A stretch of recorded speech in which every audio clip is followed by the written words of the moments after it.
Makanya kalau misalkan tadi mengutip Al-Ghazali misalkan ya Al-Ghazalinya yang kita pertengahan, coba yang akhirnya yang Munkid gitu. Dalam kitab Munkidnya Al-Ghazali itu kan beliau menyesali cara beliau mencari Tuhan itu dengan menggunakan pendekatan rasional. Dalam Munkid itu dijelaskan pendekatan indrawi itu ternyata gagal untuk memahami Tuhan. Tapi beliau mengingkari sendiri, oh iya saya bertobat dari pernyataan-pernyataan seperti itu. Karena pada akhirnya saya memahami jalan terbaik untuk memahami Allah Subhanahu wa taala dengan cara, silahkan baca bukunya Munkid Minad Dhalal. Dibaca referensi aslinya gitu loh, jangan buku terjemahan. Langsung Pak, saya bacakan referensi aslinya nih. Munkid Minad Dhalal ya. Summa ini ibtada'tu bi ilmil kalam fahassaltuhu wa aqaltuhu wa tala'tu kutubal mutahaqqiqina minhum wa sannaftu fihi. Dia mengarang Al-Ghazali. Ma aradtu an usannifa fasadabtuhu ilman wafiyan bimaksudihi. Ayo artinya apa itu Bang Gumbul? Tidak hafal. Iya, makanya jangan bicara akidah kalau belum baca referensinya. Gitu dong, ilmiahnya begitu dong. Di mana-mana kajian ilmiah itu harus baca dulu baru menghukumi. Bukan ngomong dulu data belakangan, kebalik. Jadi beliau mengatakan ilmu kalam itu bisa memenuhi tujuannya, yaitu apa? Hifdz aqidati ahli sunnah, menjaga akidah ahli sunnah. Dan memang itu tujuan kita kok. Kita tidak sedang mengajak Anda untuk memahami hakikat Tuhan. Kita mengajak Anda untuk mengenal Tuhan berdasarkan ala hasab qadr taqwa basyari, ala hasab taqwa basyariah, berdasarkan kemampuan manusia dan referensi-referensi yang bertanggung jawab kesahihan. Guru Gembul, saya terima kasih banyak.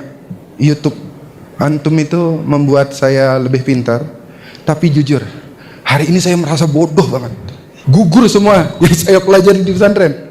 Bahwa Imam Al-Ghazali bertobat dalam kitab Al-Munkid Minad Dhalal, beliau bukan bertobat dari ilmu kalam, bukan sama sekali bertobat, tapi beliau mengatakan bahwa yang namanya ilmu kalam itu hanya bisa digunakan untuk berbantah-bantahan secara logis, tapi untuk mencapai kebenaran hakiki, beliau itu menggunakan kitab tasawuf, makanya beliau mengasingkan diri. Secara khusus saya meremehkan diskusi kali ini. Kenapa? Bukan karena meremehkan Pak Nuruddin, tapi meremehkan Kiera. Beliau itu meremehkan tema diskusi ini. Tapi Bapak tahu nggak? Yang nantangin duluan tuh beliau loh. Anda tahu itu kan? Oh, semuanya tahu, saksi semuanya. Kok bisa dalam pikiran saya, kok bisa orang nantangin tapi nggak datang dengan argumen dan referensi gitu loh. Ya mohon maaf gitu loh, Anda kan yang menantang saya. Ayo, baraya, saya tantang semuanya. Bagaimana cara mengilmiahkan Allah? Setahu saya ulama Sunni dan Syiah, saya paparkan tuh Sunni Syiah semuanya mengatakan Tuhan itu bisa dibuktikan secara rasional. Itu buktinya ilmiah. Saya jelaskan ilmu itu apa, ilmiah itu apa, landasannya apa, referensinya apa, yang timur, yang barat, yang Sunni, yang Syiah. Kok bisa beliau orang nantangin saya, nantangin baraya semuanya itu? Tapi beliau ketika datang dengan cara meremehkan semacam itu. Pertanyaan saya, apakah itu sikap seorang ilmiah, seorang ilmuwan? Apakah itu seorang akademisi? Apakah itu layak kita respon sebetulnya? Tidak layak, tapi mohon maaf karena beliau punya banyak pengikut ya, saya harus merespon. Ini akan disaksikan oleh para pengikutnya. Mohon maaf semuanya kepada para netizen, kepada para YouTuber, kalau bicara sesuatu jangan bicara sebelum Anda membaca. Ya, bicara sesuatu berdasarkan kapasitas Anda. Saya ingatkan dengan ayat Al-Quran, wala taqfu ma laysa laka bihi ilm innas sam'a wal basar wal fuad kullu ulaika kana anhu mas'ula. Jangan ikuti apa yang kalian nggak tahu. Jangan ngomong kalau nggak tahu. Nggak tahu akidah, nggak belajar akidah, nggak baca referensi utama, kok ngomong bicara akidah tidak ilmiah, Tuhan itu ada atau tidak sama saja. Begini menurut saya, akidah versi saya. Ya salam. Betapa nikmatnya netizen zaman sekarang ya. Terus apa kabar yang kuliahan tahun-tahun itu? Oke. Assalamualaikum warahmatullahi wabarakatuh. Apa kabar teman-teman semua? Semoga baik-baik saja. Pada kesempatan kali ini saya mau berbagi debat yang sangat seru antara Guru Gembul dan Ustadz Nuruddin. Yuk, seperti apa perdebatannya? Langsung saja menuju ke videonya. Let's go. Tolong Pak Nuruddin buktikan secara rasional bahwa saya ada di sini. Ya Anda ada. Ya, tahu dari mana ada? Rasional. Tahu dari mana ada? Ya ini saya indera saya melihat. Ya, itu indera rasional. Iya, salah satu pengetahuan rasional itu, maaf Pak, sesuatu yang bersifat indrawi ada secara faktual itu ya rasional gitu loh. Pak Arbi ada di sini, Pak ini ada di sini. Itu Enggak. Rasional. Bapak tadi mengatakan Allah tidak bisa diindra. Iya. Karena itu pembuktiannya hanya dengan menggunakan rasional. Itu kan hal gaib, Pak. Bapak kan hal yang tampak. Iya, betul. Maka sebentar saya mau nanya ini yang paling dasar aja Iya, dulu ya. Saya jawab. Saya nanya yang dasar Saya ya. jawab. Bapak tadi mengatakan bahwa Allah tidak bisa diindra. Iya. Karena itu untuk menguji keberadaan Allah adalah dengan rasional. Nah, kalau demikian berarti rasional itu bisa dijadikan alat bukti, begitu Iya, kan? iya, iya. Nah, buktikan saya ada di sini. Pak Guru Gembul, itu namanya qiyas ma'al fariq. Itu namanya qiyas ma'al fariq. Pak Guru Gembul, Tuhan itu bersifat non indrawi, Anda bersifat indrawi. Kita nggak berbicara soal Tuhan, kita berbicara pembuktian rasional dulu.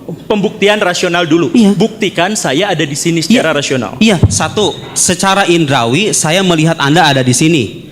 Rasio saya mengatakan bahwa Guru Gembul ada, konsep ada itu konsep rasional loh. Ya, gini, aduh. Iya, secara rasional dia ada, secara indrawi dia juga Begitu. ada, gitu loh. Kan Allah nggak bisa diindra. Iya. Karena nggak bisa diindra, bagaimana cara kita merasionalisasikannya? Dengan sebab akibat yang tadi Iya, itu. betul. Benar kan? Iya. Berarti sebab akibat itu adalah bagian dari rasionalisme. Iya. Maka pertanyaan saya adalah kalau itu dianggap sebagai bukti untuk bisa membuktikan keberadaan Tuhan. Iya. Oke, itu ini jangan dulu ngomong Tuhan ya, jangan dulu ngomong soal Allah Subhanahu wa taala, jangan ngomong soal malaikat dan sebagainya. Ini soal pembuktian rasional. Iya. Coba buktikan secara rasional saya ada di sini. Ya ini semua saya menjawab, tolong jangan dipotong, Pak. Iya, buktikan ya, buktinya adalah Ya sekarang saya jawab, tolong jangan dipotong ya. Oke. Saya jawab. Saya diizinkan jawab tidak? Tadi karena sudah ditawarkan untuk menjawab. Oke. Iya. Mohon jangan dipotong ya. Mohon jangan dipotong. Moderator cukup jadi wasit. Sesuatu yang ada secara faktual, keberadaan Pak Gembul akan dikatakan rasional. Itu namanya mungkin, sesuatu yang mungkin gitu loh. Secara rasional saya nggak menolak keberadaan Anda. Ketika mengatakan, lihat, Guru Gembul ada, di sini ada subjek, ada predikat, ada namanya konsep ada. Loh, indrawi Anda tuh nggak bisa loh mandang konsep ada. Mana coba ada itu, di mana adanya? Guru Gembul ada itu justifikasi Guru Gembul ada. Ya, indra saya melihat keberadaan beliau. Tapi konsep ada itu konsep filosofis loh. Iya. Harus melibatkan rasio. Indra saya hanya melihat apa yang tampak dari beliau ini gitu loh. Mengatakan beliau ada, itu konsep rasional. Di keberadaan Pak Guru Gembul ketika indra saya mengafirmasi ada di alam luar, rasio saya mengatakan ya dia ada karena dia punya realitas yang nyata ini begini gitu loh. Nah, beliau mengatakan ini kan Tuhan bisa dibuktikan secara rasional. Sekarang buktikan saya rasional. Pak, itu namanya qiyas ma'al fariq. Tuhan itu secara non indra, Tuhan itu non indrawi, beliau itu bersifat indrawi. Oke, sudah. Gitu ya? Oke, terima kasih. Maksud saya adalah tadi ya. Jadi kan Tuhan itu goib, kita sepakati bersama, tidak terindra, oke? Tidak terindra. Karena itu satu-satunya jalan untuk bisa mengindra atau mengetahui Tuhan adalah melalui bukti rasionalisme, karena indra tidak bisa. Iya. Betul ya? Iya, betul. Nah, artinya apa? Rasionalisme tidak bisa membuktikan apapun tanpa indra. Gitu kan? Oh, kok begitu? Kok begitu? Kok dibalik? Ya iyalah. Coba ulang premisnya. Coba ulang premisnya. Saya belum ngomong ke sana. Coba ulang premisnya. Oh, tenang, Oke? tenang. Coba ulang premisnya. Tenang, penonton. Silakan. Oke. Tuhan tidak bisa diindra. Sepakat ya? Sepakat. Karena itu jalan satu-satunya untuk membuktikan Tuhan adalah dengan rasio. Betul kan? Betul ya? Sepakat ya? Oke. Karena itu berarti rasio itu tergantung pada sesuatu yang diindra. Enggak, Karena apa? Enggak, Pak. Kebalik itu kebalik logikanya. Kebalik apanya? Loh. Ya udah. Oh, silakan. Iya. Pak Jadi Guru. sebentar. Iya. Saya ulang lagi dari yang. Oke, saya ulang lagi ya. Saya ulang lagi. Ini saya bingung siapa sih. Jadi gini nih ya. Allah itu terindra atau tidak? Tidak. Hanya bisa dirasionalisasikan. Berarti Allah tidak terindra, tapi kita hanya bisa merasionalisasikannya saja. Berarti artinya kalau misalkan ada pertanyaan saya di sini, bisa nggak dirasionalisasikan? Bisa setelah diindra dulu. Betul ya? Saya bisa dirasionalisasikan setelah diindra dulu. Nah, karena kelihatan. Lalu bagaimana menyusun rumus-rumus rasionalisme tanpa mengindranya dulu? Oke? Bagaimana kalau misalkan saya ulang lagi ya. Allah tidak bisa diindra. Karena itu untuk membuktikan keberadaan Allah adalah dengan rasionalisme. Betul kan? Nah, sekarang berarti pembuktian rasionalisme. Sekarang saya ada di sini. Dari mana bukti saya ada di sini? Diindra dulu, baru dirasionalisasikan. Lalu bagaimana memahami Tuhan yang tidak diindra dulu tiba-tiba bisa dirasionalisasikan? Beda karena Allah itu gaib. Apa? Anda nggak punya Tuhan? Anda bukan Tuhan. Oh iya, karena saya bukan Tuhan. Oke, nggak seimbang. Bukan objek penelitiannya, tapi cara untuk mengetahui Tuhannya. Oke, caranya yang tadi saya ulang lagi, bukan saya dan bukan Tuhan. Tapi balik lagi, aduh kenapa ya? Cara pembuktian, saya garis bawahi ya, cara pembuktian saya ada di sini itu pakai indera dulu. Betul ya? Betul ya? Baru pakai rasio dulu. Baru rasio kemudian. Begitu kan? Nah, kalau tidak diindra dulu, cara merasiokannya gimana? Gimana? Gimana cara merasiokan sebuah yang belum terindra? Coba ada yang jawab? Apa saya ulang lagi pertanyaannya? Cukup ya? Oke, coba ada Ustadz langsung dijawab aja. Langsung dijawab. Coba. Enggak, tadi dulu. Saya mematuhi aturan Oke. diskusi. Saya mematuhi aturan diskusi. Oh ya. Presentasi, Pak, mohon maaf Pak Guru Gembul, kita diskusi ilmiah. Ya. Referensinya harus ada, argumennya harus jelas gitu loh. Oh gitu ya. Iya harus begitu dong. Ya diskusi ilmiah harus begitu. Gak boleh asal ngomong, harus ada referensi dan argumennya. Saya sangat kecewa pada kesempatan kali ini. Kita berharap ada debat intelektual berbasis pada referensi dan argumentasi, tapi seperti Anda lihat, beliau tidak memaparkan satu referensi pun, baik dari tradisi kesarjanaan Islam maupun tradisi kesarjanaan Barat. Saya belum memaparkan semuanya, hadirin. Tadi saya agak kecewa ketika beliau menyimpulkan itu kan dasarnya teologi. Loh, saya ini baca buku filsafat, sekolah jurusan filsafat 9 tahun. Mohon maaf Pak Guru Gembul, jangan sembarangan mentang-mentang bahasa Arab terus teologi begitu. Enggak. Kitab yang saya kutip itu judulnya, saudara-saudara sekalian, Falsafatuna, filsafat kami. Itu buku filsafat. Beliau bicara panjang lebar tentang kita harus memerhatikan yang lebih penting, tentang bicara ekonomi, politik. Siapa yang mengingkari sih? Kalau pembicaraan kayak gitu penting, siapa yang mengingkari? Likulli maqam maqal. Setiap makom itu ya ada perkataan yang pas. Kita lagi debat masalah ini, yang gak usah bicara panjang lebar kemana-mana gitu loh. Itulah pentingnya belajar ilmu debat, saudara-saudara sekalian. Biar Anda tahu bagaimana caranya memposisikan mahal niza. Ini namanya mu'allil, ini namanya sa'il, ini klaim, ini bantahan atas klaim. Beliau tidak mengklaim sama sekali apa yang saya paparkan tadi. Hanya bicara panjang lebar ke sana kemari, tidak tanpa menyinggung jantung persoalannya.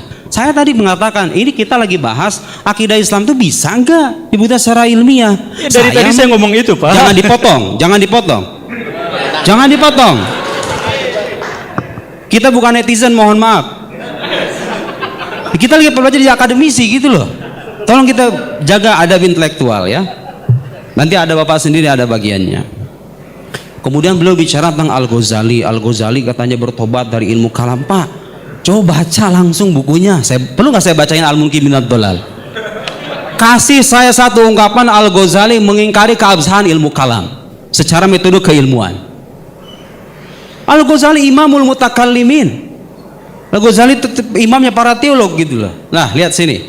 Ya, beliau bicara nggak pakai referensi kan? Saya bicara referensi. Beliau tadi mengatakan zat Allah itu tidak bisa diketahui. Pak, dari dulu para teolog udah mengatakan begitu.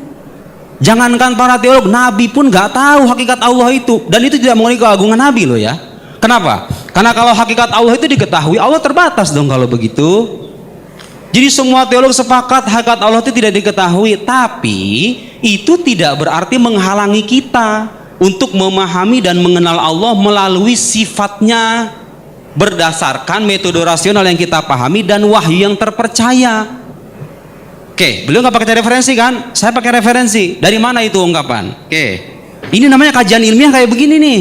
Referensinya jelas gitu loh. Beliau dari mana referensinya? Saya juga nggak paham. Oke, lihat nih Al-Amidi mengatakan, jadi zat Allah itu memang iya hakikatnya nggak bisa diketahui, nggak usah panjang lebar mengatakan begitu. Tsumma tasawwuru syai', penggambaran terhadap sesuatu, saudara-saudara sekalian, taratan yakunu bi tasawwur dzatiyatihi, terkadang digambarkan dengan esensinya, wa muqawimatihi, dan pembeda-pembeda diferensinya gitu kira-kira ya, esensinya ingkana murakkaban, kalau dia tersusun. Ada genus, ada diferensia gitu kan, Anda belajar logika kan? Kadang manusia, apa itu manusia? Hayawan natik, rational animal, hewan yang berpikir. Itu tuh, kadang-kadang begitu tuh. Wataratan bitasawur khawasihi walawazimi, terkadang penggambaran sesuatu itu digambarkan dengan kekhasannya, sifat-sifat khasnya, walawazimihi, dan konsekuensi-konsekuensinya. Wasawaun kana murakkaban aw basitan, lakin dzat wajibul wujud, tetapi Allah Subhanahu wa taala wajibul wujud basito, dia tidak tersusun. Karena itu enggak ada genusnya, enggak ada diferensianya. Ghairu murakkabah kama yati fatasawwuruha la yakun bitariqil awal bal bitsani. Jadi mengetahui Allah itu tidak dengan esensinya, tapi dengan cara mengetahui kekhasan sifatnya, konsekuensinya. Coba, kalau Allah itu menciptakan alam semesta ini, masa dia nggak berkuasa sih? Dia berkuasa dong. Ini rasio kita mengatakan begitu loh. Dan agama datang dengan teks yang mengatakan Allah Maha Kuasa. Itu mengenal Allah dengan sifatnya, bukan dengan zatnya. Nggak ada teolog itu sepanjang zaman mengatakan kita ingin menyampaikan hakikat Allah. Enggak. Kita ingin menyampaikan awal wajib alal insan, kewajiban pertama bagi manusia itu mengenal Allah. Kalau beliau kebalikannya, Allah nggak bisa diketahui, ngomong panjang lebar ke sana kemari. Lo teolog di mana-mana ngomongnya begitu. Kewajiban pertama itu mengenal Allah. Pak, betul kemajuan saintifik itu penting, tapi kita kan akan mati loh. Kita ketemu Tuhan loh. Anda kalau nggak percaya Tuhan sejak di dunia, amal Anda bisa sia-sia loh. Jangan abaikan juga pentingnya akidah itu. Anda harus punya pemahaman yang benar tentang Tuhan itu. Makanya kita berdebat nih, Tuhan tuh ada apa enggak gitu loh. Kalau dia ada, bukti ilmiahnya apa? Itu pertanyaan rasional. Bagaimana Anda meyakinkan orang atas bahwa Tuhan ada, kalau Anda tidak bisa membuktikan, tidak punya metode ilmiah yang bisa diuji bersama-sama? Bisa diuji loh bersama-sama, metode rasional itu. Dan beliau tidak memaparkan kritik sama sekali, gitu ya. Nah, sekarang saya ingin mengatakan ungkapan Al-Ghazali yang beliau katakan, katanya bertobat dari ilmu kalam. Al-Ghazali itu bukan bertobat dari ilmu kalam, Pak. Beliau dalam pengalaman spiritualnya sampai pada kesimpulan bahwa keimanan para sufi itu level keimanan tertinggi gitu loh. Nggak menafikan bahwa para teologi itu punya manhaj yang sahih. Nanti saya bacakan mungkin minat kalau saya punya waktu. Dibaca referensi aslinya gitu loh, jangan buku terjemahan. Langsung Pak, saya bacakan referensi aslinya nih. Nah. Mungkin minat dolal ya. Summa ini ibtada'tu bi ilmil kalam fahassaltuhu wa aqaltuhu wa tala'tu kutubal mutahaqqiqina minhum wa sannaftu fihi. Dia mengarang Al-Ghazali. Ma aradtu an usannifa fa sadaqtuhu ilman wafiyan bi maqsudihi. Ayo, artinya apa itu Bang Gumbul? Tidak hafal. Iya, makanya jangan bicara akidah kalau belum baca referensinya. Gitu dong, ilmiahnya begitu dong. Di mana-mana kajian ilmiah itu harus baca dulu baru menghukumi, bukan ngomong dulu data belakangan, kebalik. Oke, terima kasih buat teman-teman yang sudah nonton video ini dari awal sampai akhir, yang mana perdebatan yang sangat seru antara Guru Gumbul dan Ustadz Nuruddin ya. Dan yang mana Guru Gumbul bertanya kepada Nuruddin untuk menunjukkan bahwa saya itu ada, disuruh tunjukkan secara apa gitu ya tadi ya. Pokoknya Guru Gumbul itu bertanya kepada Ustadz Nuruddin, tapi dijawab dengan Ustadz Nuruddin dengan jawaban-jawaban yang sangat jawaban itu saling sangkal menyangkal, tapi akhirnya Guru Gumbul kalah dalam debat itu ya. Dan akhirnya Guru Gumbul menyatakan bahwa perdebatan itu Guru Gumbul kalah mutlak dan mengakui kekalahannya. Jadi Guru Gumbul mengaku kalah berdebat dengan Ustadz Nuruddin. Oke, terima kasih buat teman-teman semua. Semoga video ini bermanfaat dan sampai jumpa di video selanjutnya. Wassalamualaikum warahmatullahi wabarakatuh. Sukses selalu buat kita semua.